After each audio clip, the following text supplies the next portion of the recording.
in like an introduction? We are live fans to another edition of Great North Wrestling. My name is Jack Kilby, and I'm very, very pleased to have with me the ECW original, the man known as the Kingpin, Angel Medina. Angel, how are you doing tonight, sir? Doing good, my man. Doing good, man. It's good to see you again after all these years. Absolutely. We both got that little snow cap on the bottom of my chin, even though mine's just trimmed down. But yeah, we're both getting up there in age, you know. That's that's for sure, sir. And just to let the fans know, we go back 2013 at the event in London, 2014 and around there, which we'll talk about the hardcore road trip event. But before we get into that, I wanted to ask you generally a couple of questions about your career. Sure, man. And when you were growing up, were you a wrestling fan as a kid? Yeah, always been a wrestling fan when I was a kid. It started like in junior high school in I'm trying to remember seventh grade. It was the seventh grade. My friend introduced me into professional wrestling. I was like maybe like no, I was like 14 years old. And that's when I started like really getting into deep into wrestling. Once my friend told me about Clash of Champions with Sting versus Ric Flair at the Clash of Champions, and that's when I got hooked. So what was the seminal moment that made you go from a fan to deciding to get into the business, or was there like an actual tipping point, so to speak? What happened was it was just an itch. Like I was loving the game. I was loving the Four Horsemen. I was just in. It was like a soap opera, man. I was just so into it, and I was just like, you know, what really clicked it, really, to be honest, was on a show called Good Day New York, and Johnny Roz, my trainer, appeared doing a segment, and I didn't realize there was any other school because I think at the time I was looking for schools before I saw that segment, and the only ones that were I was finding, of course, remember things we had a mail for correspondence like brochures and stuff like that. So I got a brochure from um, Stu Hart. I want to say Adrian Street in Florida, and I can't remember the other one, but I was just looking for Oh, Larry Sharp, Monster Factory, and but Johnny never came up into the looking it up because I was looking. Remember, there was no internet. There was no. It was just me researching, so I couldn't find the school. So that's when I was just like kind of disappointed. What's up, Anarchy? And he was like like basically I just couldn't find anything, and that's all I thought my dream was over because I'm not gonna 14 years old, I'm not gonna go to Canada, I'm not gonna go all the way to Jersey, that was too far, and I'm not gonna go all the way to Florida. So one day I was watching TV, and it was just a segment on the news show called Good Day New York, and Johnny was doing a demonstration of professional wrestling, and they said we're at Gleason's gym in Brooklyn, and that's when I'm like, holy crap, I'm heading over there, and then I went all the way over there, and that's when I met Johnny, and that's when everything took off. And what was Johnny Rod's being a Hall of Famer, etc., a legend in the business? What was your training like under Johnny that stood out to you? Was it that old school kind of Vern Gagne, AWA, do the calisthenics, do the running, blah blah blah, or how was that? What impression did that training process leave on you? Johnny was an old school wrestler. Johnny always taught us the fundamentals of professional wrestling from the wheel. I mean, he had guys from Taz, Damien Demento, Hugh Morris, Big Vito, many top stars that were made it into the big leagues. Ted Petty, Devon. It's just so many guys, but the training was just so old school. We had to work from the ground up. He was always calling it the wheel. We always had to learn the wheel. If you could do the wheel, it's a type of role, and everything's a big wheel. So I mean, it was hard, man. He made us do squats, Hindu squats. He made us do push-ups. He made us do run the ropes. And there was a 150-pound yellow boxing bag he used to throw at us, and we used to have to do a high cross body and catch it, take a bump, kick out, run, throw the bag at us, catch it. So it was very, very rigorous. And I mean, it made us tough in the ring. That's why a lot of guys, like Dreamer and all that stuff, we just work solid. Just we work hard. We just trained us that mindset of just that tough wrestling mindset, you know. Do you have any memories of the first time you actually stepped into the ring, your first match, how you My very felt? first my very, very first wrestling match, Yes, oh my sir. god, it was, oh my god, I can't remember the promoter. No, Tito Torres, yeah, that was his name, Tito Torres. It was me versus Fabian Street. I was, like, really skinny, I was under a mask, wearing, like, some sorry ass singlet. You can see my ribs and everything. I was like a high fly luchador, and I mean that was my very very first match. It was in I think it was in like Spanish Harlem or in a church type of setting. I just can't remember. I got pictures of it. I just can't pinpoint exactly where it was, but I remember that day. It was fun. It was like exciting, and it's just a lot to learn. It was a cluster, but it was still something like just getting my feet wet was just the best. So you're basically hooked from that point forward Yeah. and decided this is going to be your thing, right? Well, I was hooked because, like I said, Johnny had a different way of training everybody, and he showed us how to respect the business in regards of how to not to pretend wrestling is fake. Wrestling is not fake. It's a lot of injuries, a lot of hard work, and I had to get that out of my head. Because I just saw the glitz and glamour of the fun era. The doinks and all that stuff. So I just thought, oh yeah, this is going to be easy, but it wasn't easy.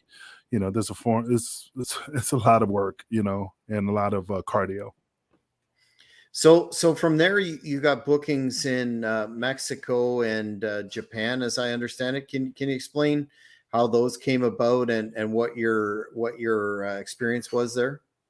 I mean, those type of shows is just because after ECW, I mean, those are just all doors that opened up for me because of the opportunities that I got from, like, again, from Johnny, from connections with the boys. I mean, those are the best experience. I made some good friends, Tajiri, you know, Tanaka, all those guys, that came to ECW that opened doors for me to give me an opportunity to work in those type of areas. But like I said, I mean, it was just fun. It's just super crazy. It's just those guys are just awesome, and they helped me get to where I needed to be. So you developed a reputation as a solid worker and a great character, and then you to my understanding signed with Extreme Championship Wrestling in '99. Is that correct? I think it was like 98, 90. Yeah, I think 98, end of 98, 99, something like that. Yeah. In around there. Can you tell the fans how you ended up making that connect? I'm assuming you dealt with Paul E. Well, it was mostly okay. I can't say it was an accidental situation because it wasn't, but this is how the cards played out. Devon Devon was in Gleason's gym before he went to ECW, and it was like the last maybe 8 months prior to him leaving. So we became good friends. We used to take the train, the New York subway system, home. So we used to ride the train to a certain stop. He gets off because he lived in New Rochelle. That's around upstate New York a little bit, not too far. So when he went to New Rochelle, so we just always hit it off. We were just good friends. And finally, an opportunity came where they were looking for a Dudley. He left, got his opportunity, and he was working. So I can't remember months later, a year later, 2 years later, I can't recall. But um, so one day we're in the ring working out, and one of my friends, Java, his wrestling good was Java Shabibi. We were just talking, literally just talking. Hey, brother, what's going on? How's everything? Oh, everything's good.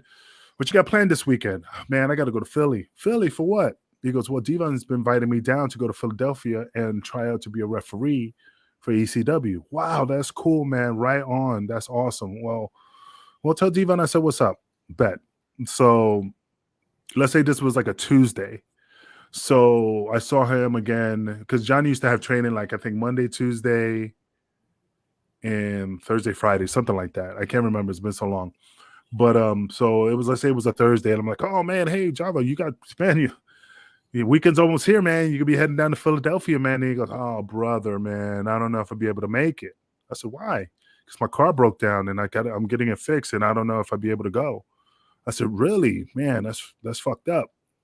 So I said, well, hey man, if you need a ride, and if it's cool with Devon, I could take you down there. I would love to go down there and check it out.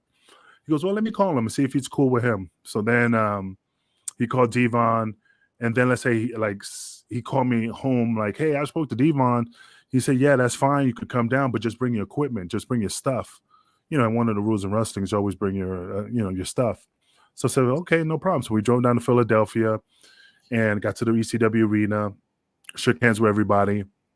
Everybody was in the ring working out. Tracy's Mothers was running the training session. They do this type of workout before the show starts, kind of get you limber, warmed up, do a lot of stretches and stuff. So I got into my gear, went in the ring, did my stretches and stuff, and then Tracy's mother's like, "Hey, you kid, you come here, you wrestle, Guido, have like a 5-minute match, see what you can do." So we had a good match, back to forth, lockups, drop downs, leapfrogs, all this stuff.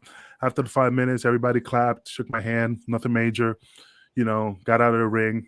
As soon as I went to the curtain, Paul was talking to Sabu and Rob Van Dam. They were going over something like a match or something.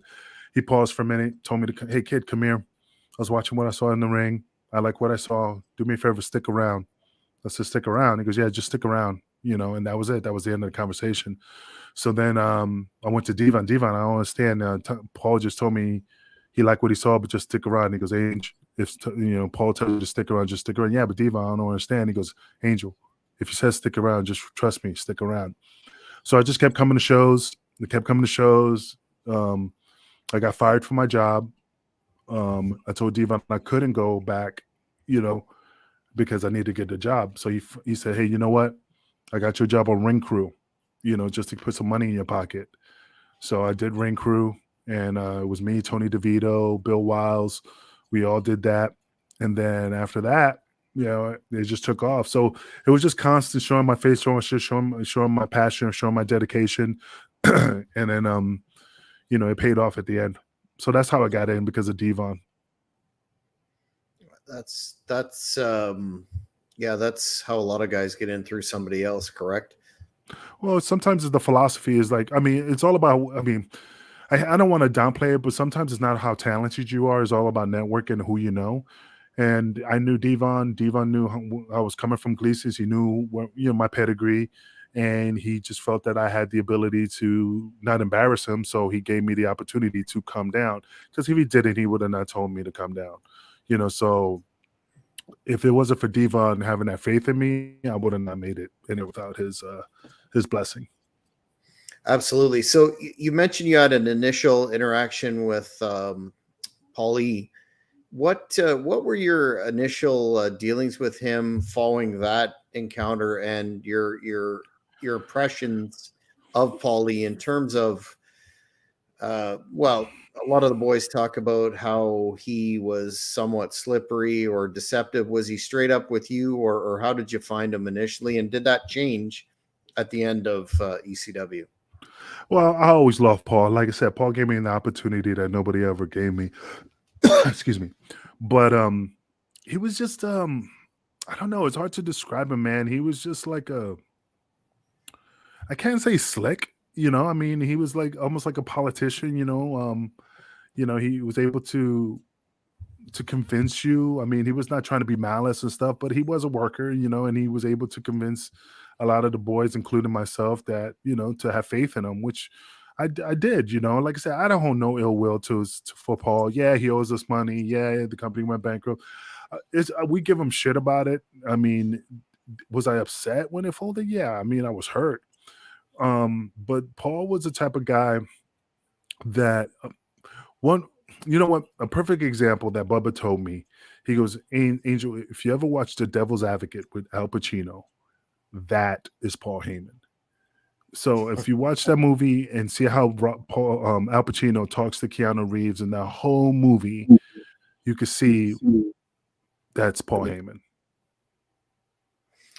What were your impressions of, we've all heard a lot of stories about the locker room in ECW throughout the years, and I know Sandman was still there, and New Jack, and some of the wilder characters. What was, so you were there from about 98, 99 till it closed.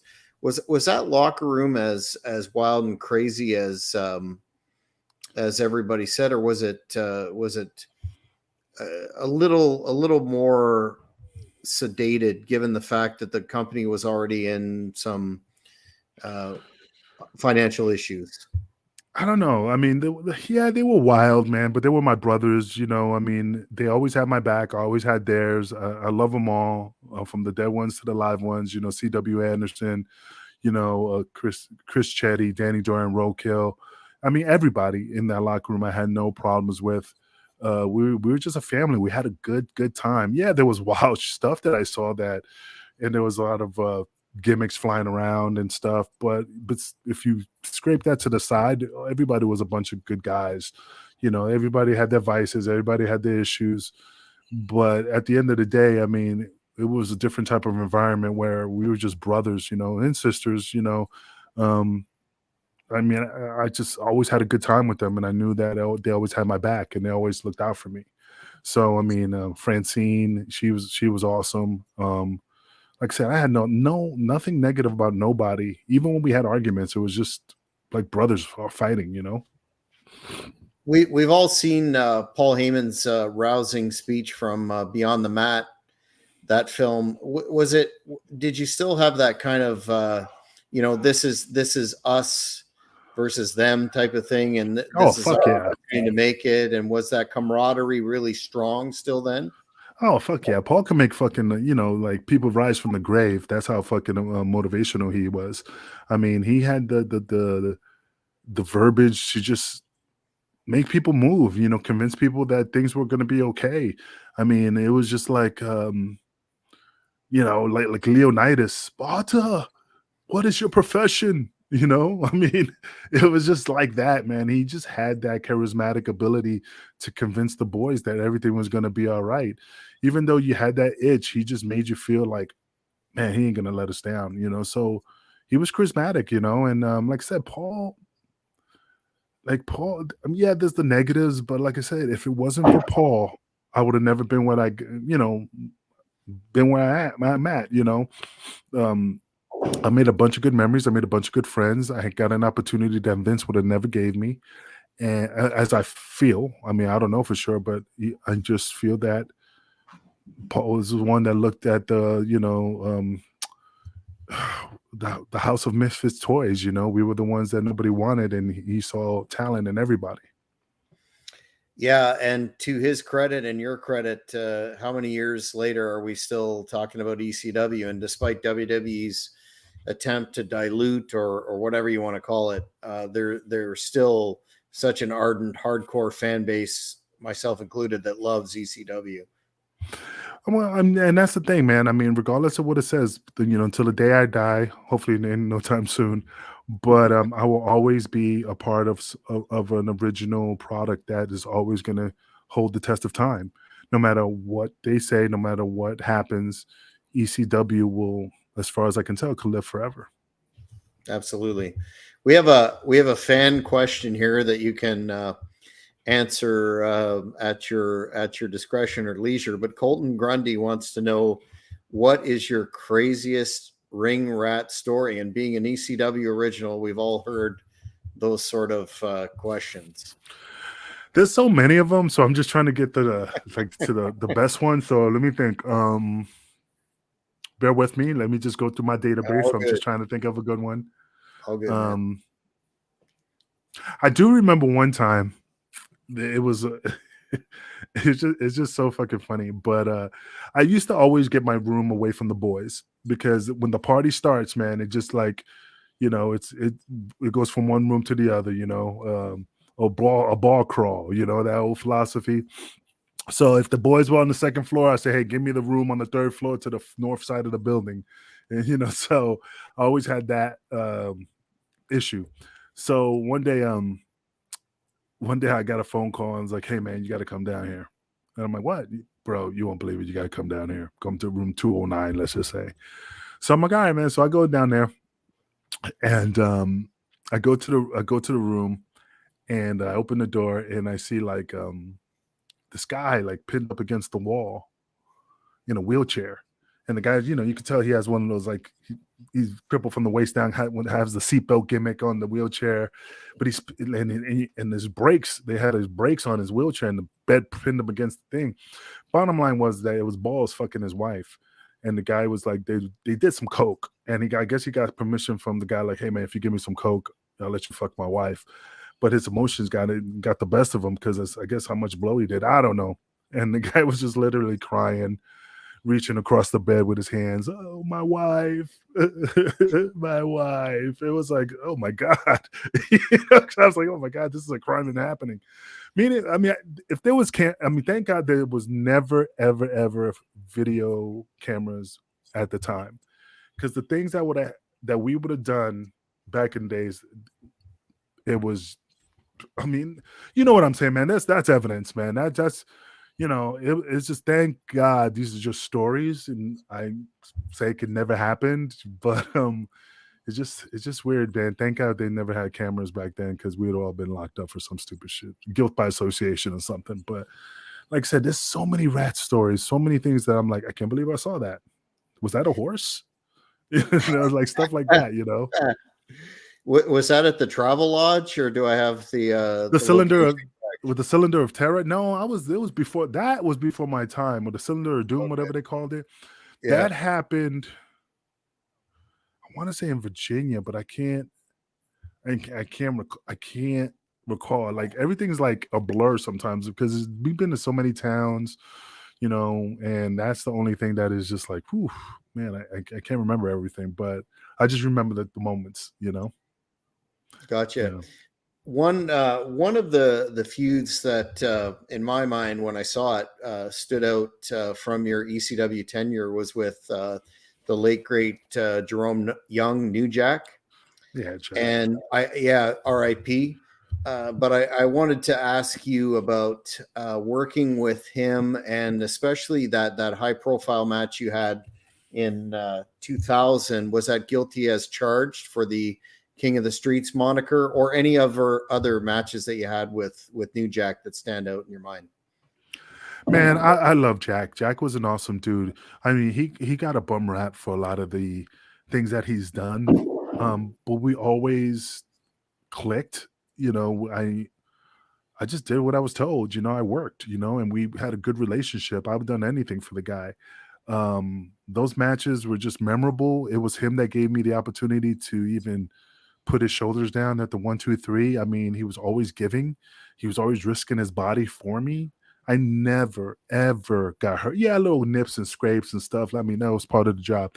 But Jack always protected me and never put my life in danger. I never felt that I was gonna get hurt, because he always took the blunt of the force. And I miss him. We always had a good time. I mean, he was never the same after the incident with Vic Grimes. As the years went on, he was getting kind of, and I'm not knocking him or anything. It's just I noticed his mood was different. Like just different. Compared to the times I knew him before. So, but again, the guy, I just have nothing but fond memories of him. I just have nothing but what's up, Anarchy? Man, miss you, man. And I got fun, yeah, I got some funny stories about Puerto Rico with We'll get Anarchy. there. Yeah, Yep. but Jack was, like I said, I miss him so much because, like I said, we had fun. And a lot of people just think of him as a violent dude and a guy who was just like half cocked. Yeah, I saw that, but it never came on my side of the fence because he showed me respect. I showed him. But like I said, he always had my back, and like I said, I would do anything for him. And I just wish he was still around. Yeah, you kind of touched on this, but do you think I was happy to see him kind of get his due with that Dark Side of the Ring presentation before he passed? But do you think he got a bad rep for being unprofessional for those high profile incidents that everybody talks about, when really, if you really analyze his work, he was quite, although violent and had that style, he was quite safe when dealing with the other person. Do you think history is kind of got, at least at this point in time, has an incorrect view of him as a worker? Well, first of all, I want to say Dark Side of the Ring didn't even put the Baldies in that little clip because I was like, shit. I watched. I'm like, all they talk about is Vic Grimes. I was there too. I was like, shit. They didn't even mention us, but that's cool. But I don't know, man. I mean, the things that there's more to the story. Or everybody gets one side of the story of what happened, and they just see what will happen in front of the camera. Like I said, the shit that happened between him and Vic Grimes, like perfect example, is because Grimes pushed Jack. He just kept pushing him and pushing him and pushing him. I like Vic. I have no problem with Vic. Vic is awesome, but just standing from the outside looking in, watching the shit happen, I'm like, oh my God, Vic, shut up. Like the original story is that, like, okay, let's just use the Danbury, Connecticut situation. I was supposed to fall off that scaffold. And that's a straight shoot. The original version was it was me and Jack supposed to go to the top of the scaffold. But on that scaffold, it was like an open floor. If you watch the video, if you look underneath under their feet, that's like a open hole. So I originally said, "Hey guys, can we get a plywood big enough to put on that to cover that hole, so we could have some stabilities?" Because the original was I was supposed to get suplexed through 4 tables. We were supposed to put them across and just go right through. So they came back and said, "Hey, Angel, we can't. We didn't get we didn't get the plywood, so we didn't have time." So I'm like, I'm not fucking doing it because I just knew it was unstable. So Vic, when me and DeVito were talking about it, Vic was like, "I'll do it." Now the original thing was that Jack said, once we do that spot, everybody gets laid out. We all get carried out. Nobody, nobody wins. It's just everybody just laid out. So when I got laid out by the guitar, he fell off the top with Grimes, and Grimes landed on his head. We're all laid out. Here comes Grimes. He gets up and hits himself on the head. Yeah, sticks his hands up and stuff. I noticed it, but I didn't say anything. I didn't, it didn't click. I was just like, oh shit, whatever. So we went to the back. Jack goes to the hospital, and all that Vic was saying was, oh, it was Jack's fault. He didn't want to go. He didn't want to do this. So he was afraid to fall. So Grimes was still new, and he, that old philosophy: telephone, telegram, tell a wrestler. And he never called Jack. He never checked in on Jack, for that injury. So Buffalo, New York, at the Burt Flickinger Center, Jack was gone from that time to that show. And so we're in the locker room. I'm tying my shoes, and it was like a locker, like a high school locker room. So Vic was on the other side of the locker behind me, and I was in the other side tying my boots. And I look up, and here comes Jack. And he's walking by me. Yo, Jack, what's up? And he just kept walking by me. Walk behind me, turn the corner, and I'll hear, talk shit now, motherfucker. Talk shit now. Slap. And then I just felt the locker just boom. And I stood up like, what the fuck happened? And I turned around and looked. And then Vic's like was holding his cheek. And he goes, man, what the fuck you doing, Jack? Well, what the fuck? He goes, and then that's how it all started. He goes, and then he said he was going to, light him up in the ring, so he was loading up a guitar with like bowling pins, a mallet, like he was filling it up like metal shit. And then Paul found out, and Paul's like, hey, when Jack's music hits, Vic, you powder, Angel will take the hit with the guitar. So when he told me that, I went to Jack and said, hey, Jack, things changed. Plans is that I'm taking the guitar shot. When your music hits, Vic Grimes is going to take a powder and take off. And he just lost it. Fuck that. No. Went to Paul, started arguing about it.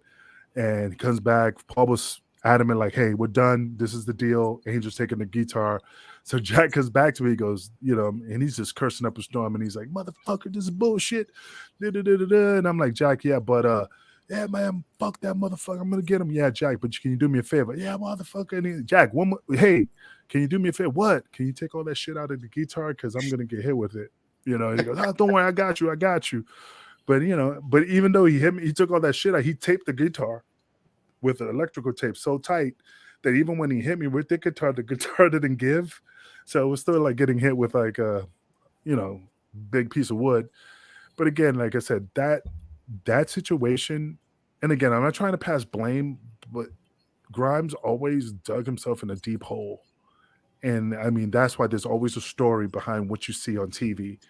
And like I said, it was just, I'm not blaming him, but he just should have just shut up and done what he was told. And none of that would have happened, especially what happened at what, XPW in the scaffold? XPW. I was Yeah. going to ask you that before we leave this topic.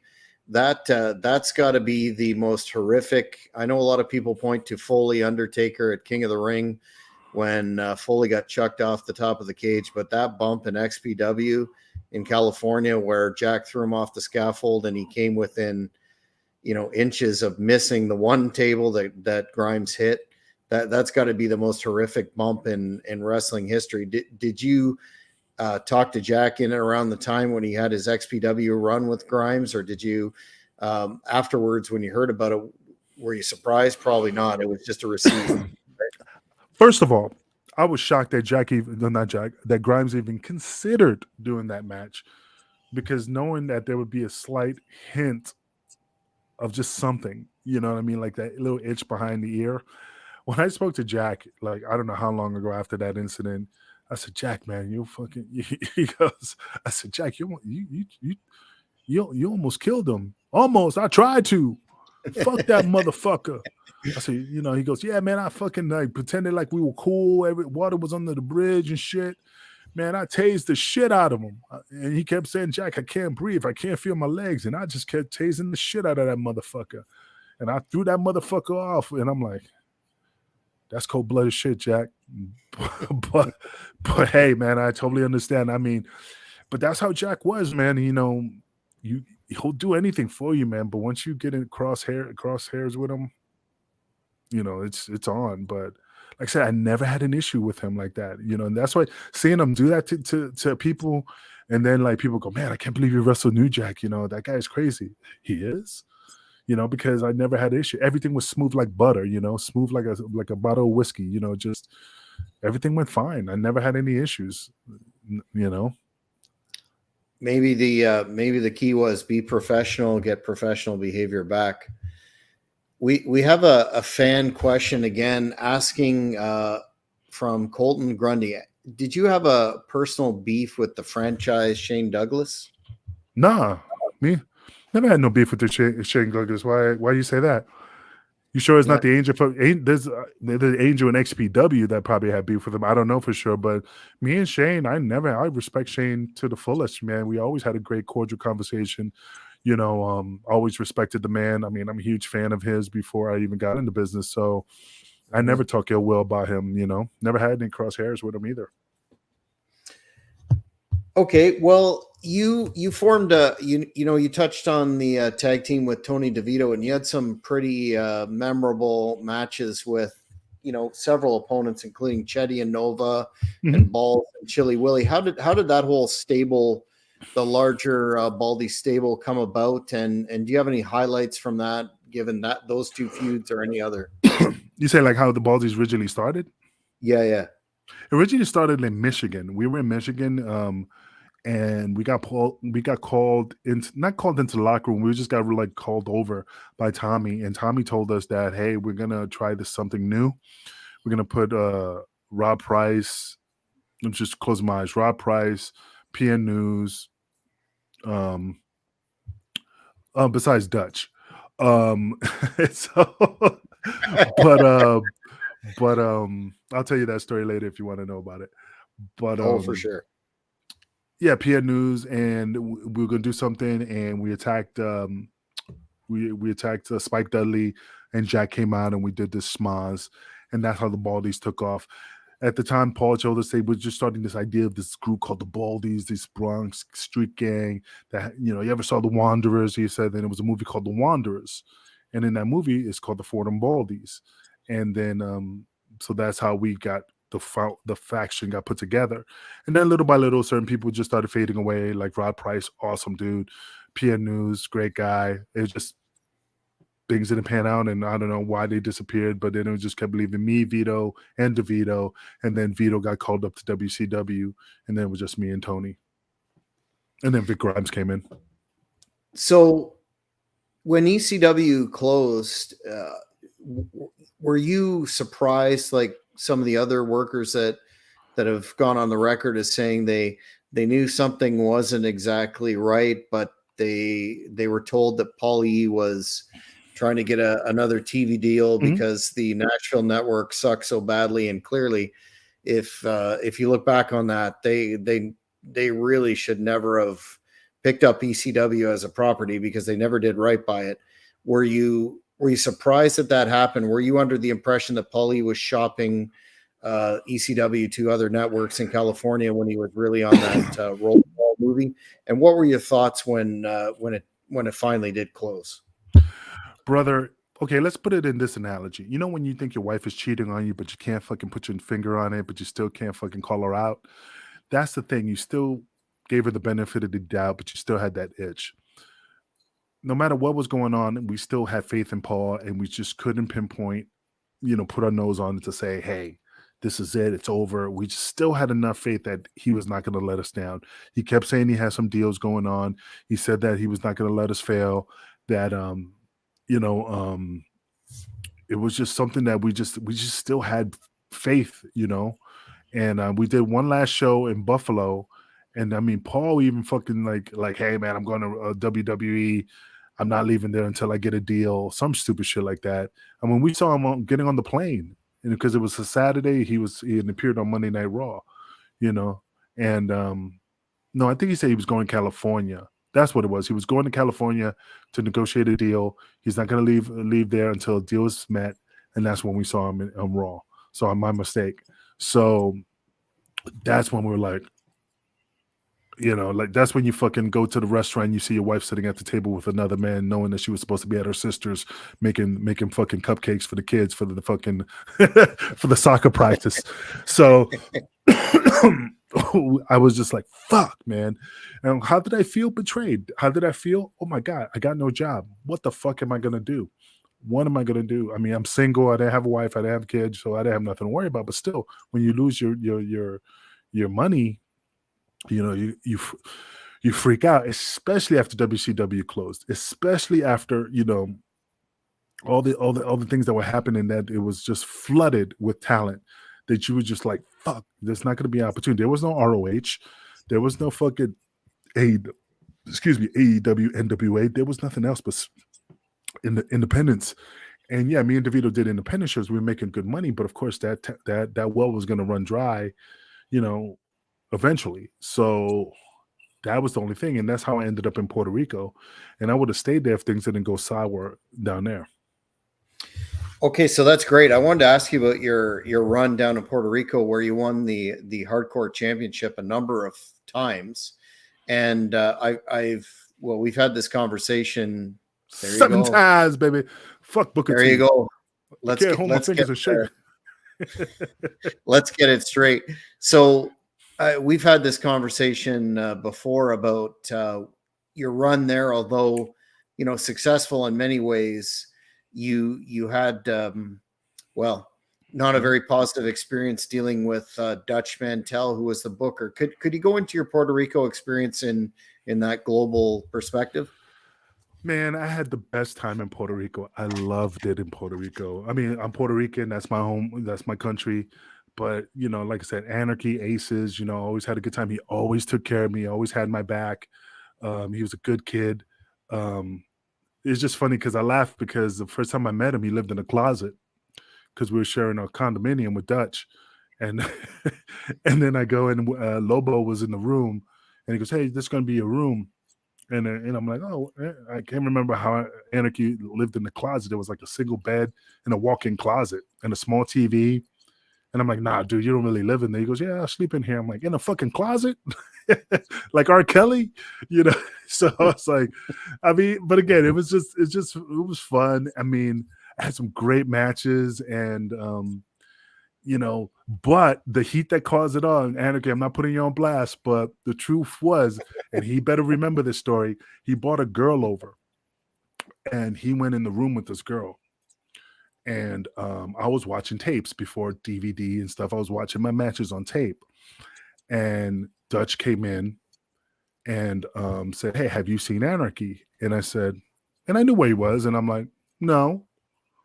And he's like, All right. And he started walking to the door to get out the apartment, and he literally like stopped. And for whatever reason, whatever he heard something or whatever, I didn't hear shit. I was just like, he just stopped, looked down to the room, and just walked back there. Went down back there, didn't hear shit. I didn't know what was going on. He comes out and fucking sticks his finger in my face and says, "You need to get that girl out of there. We'll talk later." So I like lean back, like, who the fuck is he? Like, that's not my girl. It's not like it's, and I don't stooge out the boys anyway. That's not, I live by old rule. So that's why I said no. So when I went downstairs, Victor had three apartments. His condo up I don't know what floor it was, but it was at the top. Our apartment was like around the fifth floor, some shit like that. And there was a studio apartment, not a studio, but that's where they did all the video editing and all that stuff. They set it up as a studio. So I went down there to check my the internet, check my email. So I went on the computer. When I came in, I saw Dutch, Victor, I forgot who else was in that room. They were just talking. So I went on he said the sixth floor. So we're on the sixth floor. So I get on the computer, I check my email, I'm finished, and I walk away. And I'm walking, and he comes up to me and grabs me and like kind of like spins me around. And he goes, "Hey, the next time I ask you where the fuck somebody is, you tell me where they're at, or the next time you're gonna find yourself back in New York." And I was just kind of still bitter about ECW folding. I just want to put up with nobody's shit. So I, when he walked away, I grabbed him and I said, "Hey, motherfucker, don't ever talk to me like that. I'm not one of your fucking kids. Don't ever disrespect me. Fuck you." He got upset. He walks away. I go to Victor. I tell Victor what was going on. He's like, "Oh, don't worry. Let me chill out." A couple weeks later, I don't know if it was a week or so, he said, "Hey, you got to find yourself a ride to the show, because we need that ride for the next wrestler." So I'm like, because my deal was I was supposed to get a ride.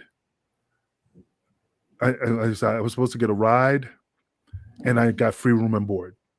That was part of my deal. So I said, okay, whatever. So I rented a car, and Anarchy, I think, remembers it because I rented the car and left him. When I left him, and he returned my car, Lobo and him.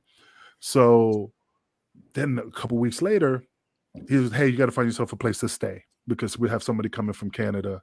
I think it was Abyss. I can't remember. I think he's Canadian, but I can't remember. Is he Canadian? Abyss? Abyss? Yeah. No, I think he's from. I think he is from Tennessee. I don't know, man. Somebody from Canada was coming down, but they said we need the room for somebody. I know it was somebody from Canada. I thought it was Abyss. So then I'm like, "What?"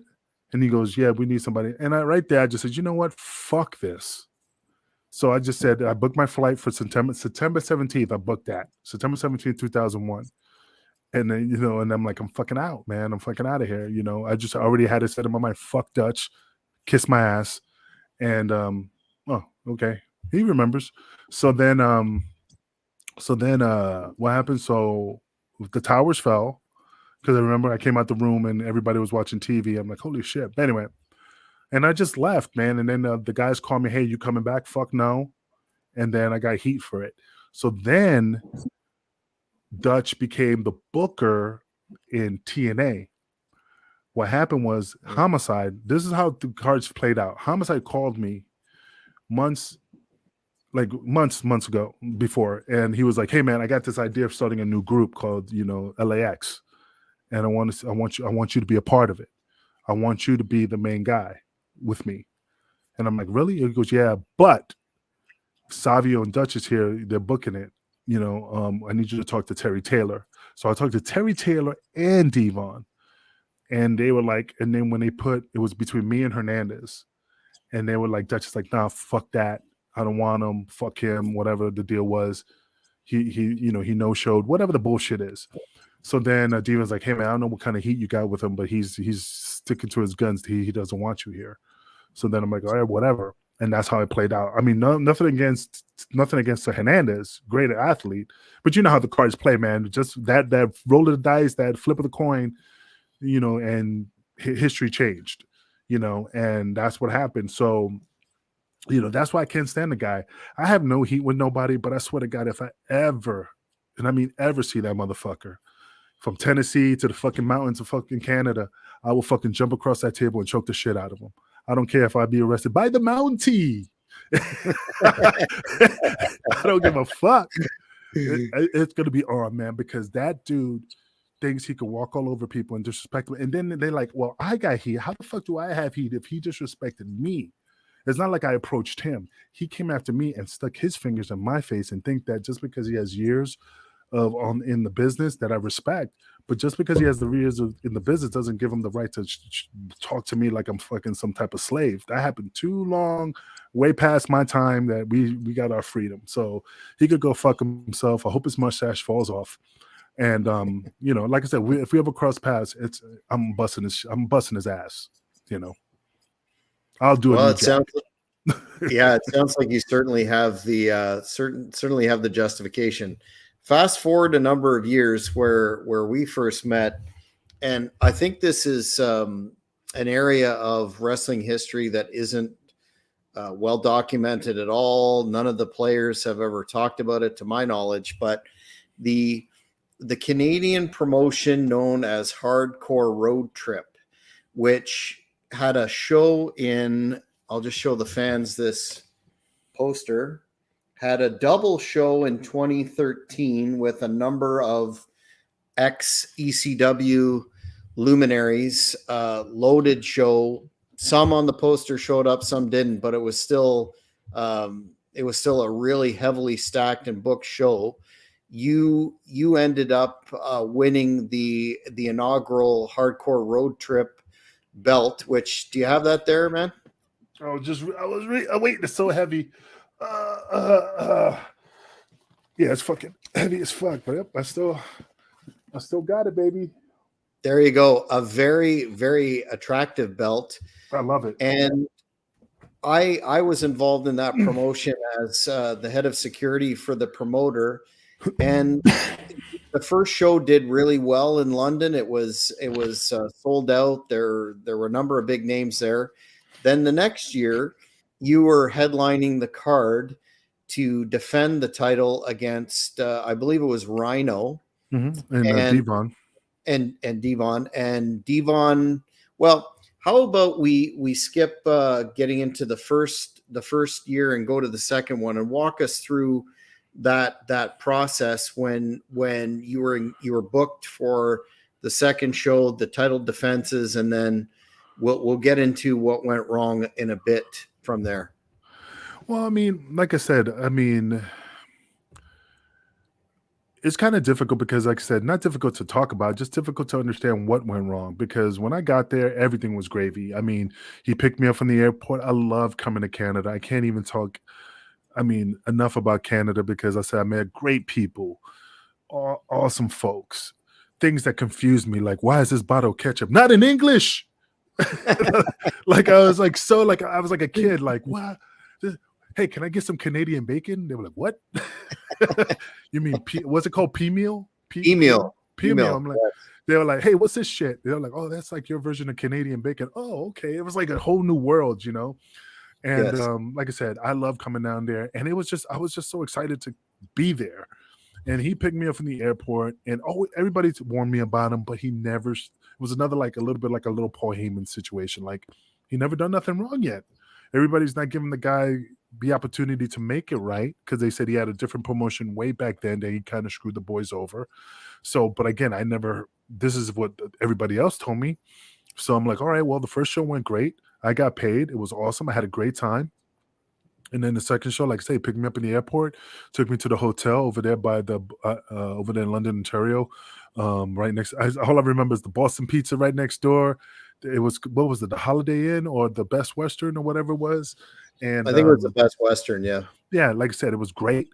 And then I went down there with I still got that jacket too. It was like, man, I should have brought a coat because it was so cold. And but it's like everything. The funny thing is that everything started going, like, he disappeared. That's the thing. Everything was going great. There was no type of like red light to say, oh, something's happening, until when the show was over. And then we realized that the promoter skipped out with the money, and he skipped out way before the show ended.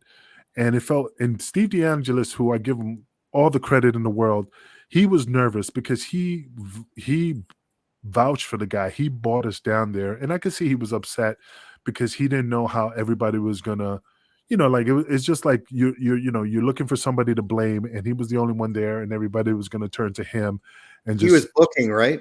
yeah, and he was gonna get his ass chewed, and it just went to total opposite because it wasn't his fault. He was just looking out for the boys and taking care of us, and he got burned by a guy who he thought, Steve was just like gave him the credit, benefit of the doubt, really.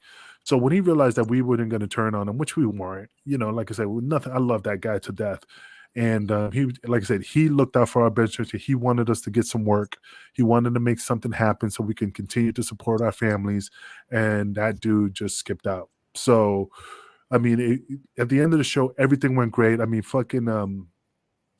shit, fucking Chavo Guerrero was there. I remember, Luke Hawks was there.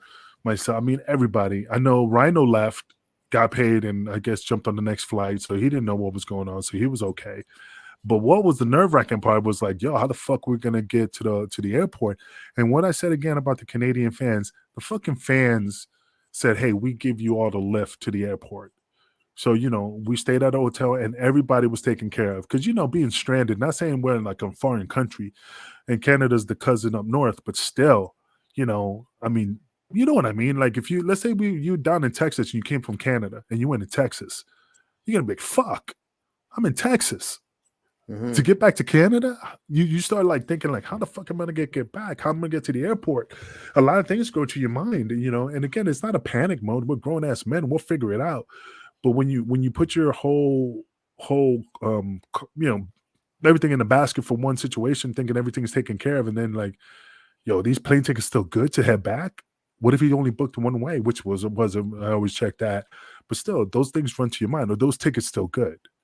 And all that stuff. So people were worried, and that's the thing that but I remember people told me like they went to his house that night because I still stayed at the arena, but they said they went to his house and kicked in his door and his house was empty and they trashed his whole apartment. Again, do I know if that's the truth? I wasn't there, but that's what they said. They ran through the whole house and trashed it. And I don't even know what happened to him after that. He just kind of disappeared. Hasn't been seen or heard from again. I have some distinct memories from that. One being talking to Luke Hawks when the reality of the situation kicked in, and he was fresh off a similar situation with Extreme Rising, and he said, "Oh my God, it's happened again." But secondly, what really stands out, in addition to the love that the fans legitimately had for the workers there, was it was a really tense situation in that arena at the time. And I remember standing at ringside and thinking, holy cow, is this going to go south? And you, as the champ, grabbed the mic and got into the ring and cut a promo that was from the heart and absolutely brilliant, because people eventually, after you cut that, calm down. We got transportation arranged, blah, blah, blah. And everything turned out, aside from myself not getting paid at the least of everyone's consideration, but the workers not getting paid, you seem to diffuse the situation. Do you have any, I think that promo still is on somebody's Facebook actually, but do you remember that promo and what was going through your mind? I remember that promo, and like I said, I was just saying what came from my heart. I can't remember what I said, but I was just speaking from the heart.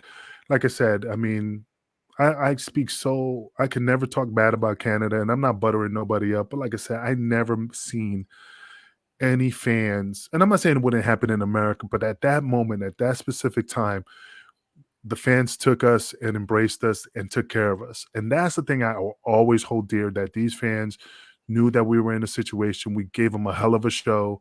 They knew we didn't get paid. And the only thing they can do is at least to make sure that we made it home safe back to our wives and kids or whatever.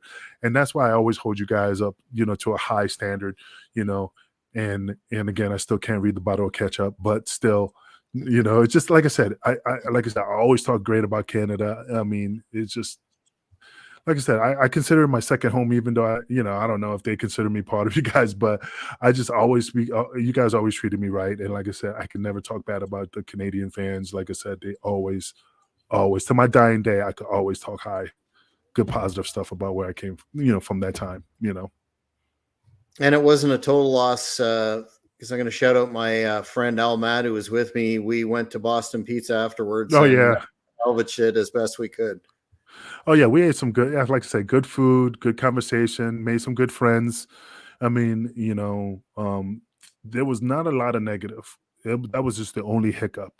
Like I said, I met you guys, had a great time, met some great friends, made a lot of female friends, a lot of male friends. Like I said, there's the positive outweighs the negative, even though the negative was like, damn it, shit, but still was still good. It was still good. I wish I got my money, but I still got a lot of value out of it being there.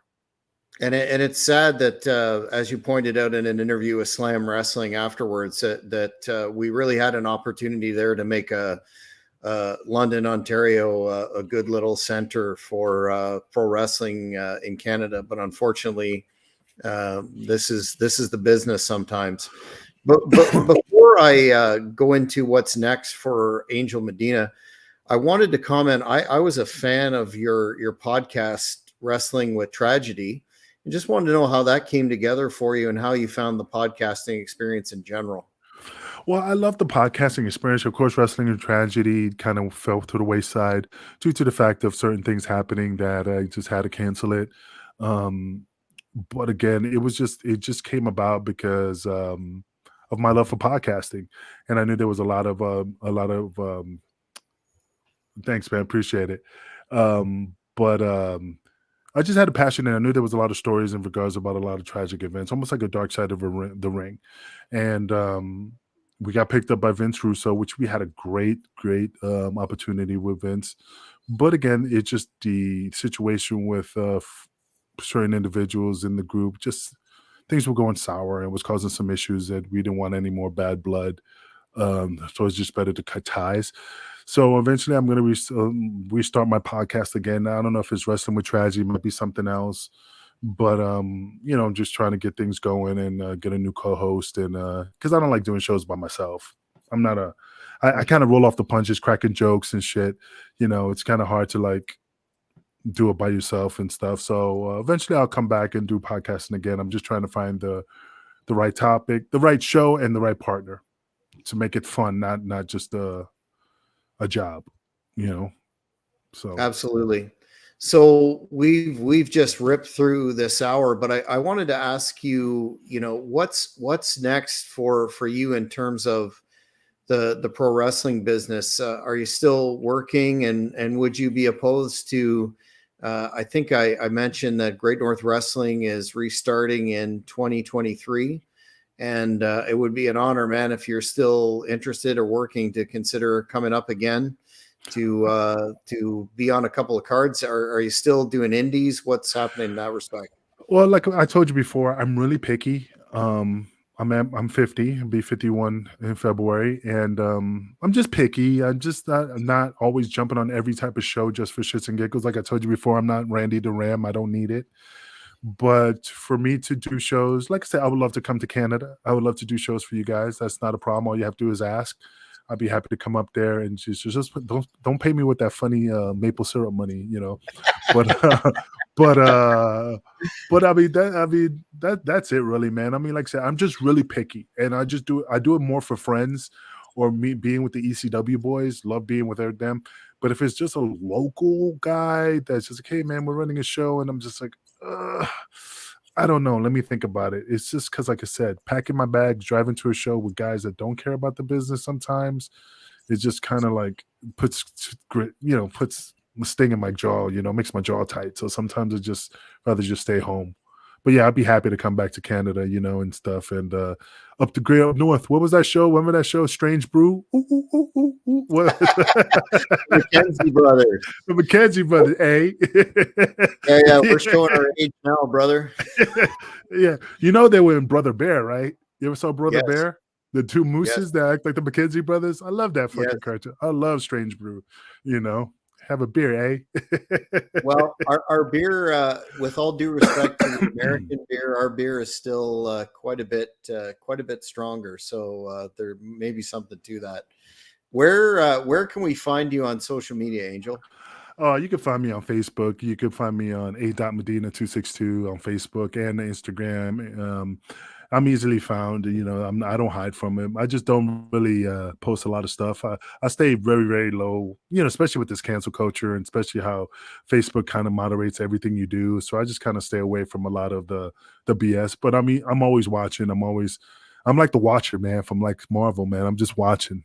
I'm there in the background, you know, but Awesome. uh but like I said, I mean, I'm easily found. Excellent. Well, I would encourage all of the Hannibal TV viewers to check out Angel's legacy on YouTube and check him out on social media. Want to thank you very much for your time, and it's been really really great catching up with you. Oh, brother, anytime, man. Like I said, you ever need me, I'm there for you, man. I always had a good time with you, and I appreciate you, even considering me coming on your show. Tell Hannibal I said what's up. Absolutely. Well, fans, that's it for this week's edition of the Great North Wrestling Podcast. Interestingly enough, next week we're having yet another ECW original on the show, that being Pitbull Gary Wolf. So make sure you tune in for that. And until then, have a Hey, great tell week. Gary wait before you go. Tell Gary Wolf when I wrestled him at Hardcore Road Trip, I put the beating on him. Just remind him that because I'm the heavyweight champion. Just I, tell him that. I, Maybe huh? I was going to kayfabe that just not to piss him off, but since you threw it out there, maybe a rematch is in the making. Well, why don't you bring him? Yeah, we definitely do that. If you do that show, you put Gary Wolf on, we put that title on the line, and maybe he could get himself, a little bit Bengay and get back in the ring and see if he still has it. Absolutely. I smell money. Thanks very much, man. Take care. Anytime, brother. Peace out. Peace.